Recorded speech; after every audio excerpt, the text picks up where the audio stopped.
আজ রবিবার সকালে গৌরীগ্রাম বাজারের সবজির বাজার।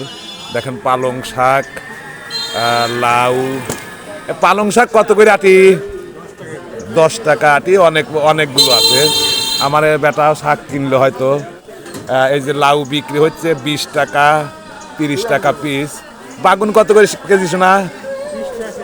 20 টাকা কেজি বেগুন। অনেক সুন্দর লাগছে।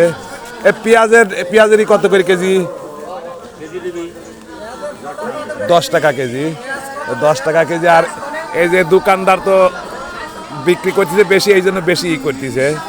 দেখেন আমাদের গৌরীগ্রাম সকালের সবজির বাজার কত সুন্দর লাগছে। অনেক সবজি, গ্রামের টাটকা সবজি, কিন্তু দামে অনেক কম। দেখেন কত সুন্দর লাগছে। এই যে পেঁয়াজের কলি, সব কিছুই পাওয়া যাচ্ছে অনেক কম দামে। শীতের মৌসুম, আর আজ তো অনেক শীত পড়ছে আমাদের উত্তরবঙ্গে। সবাই ভালো থাকবেন। শুভ সকাল।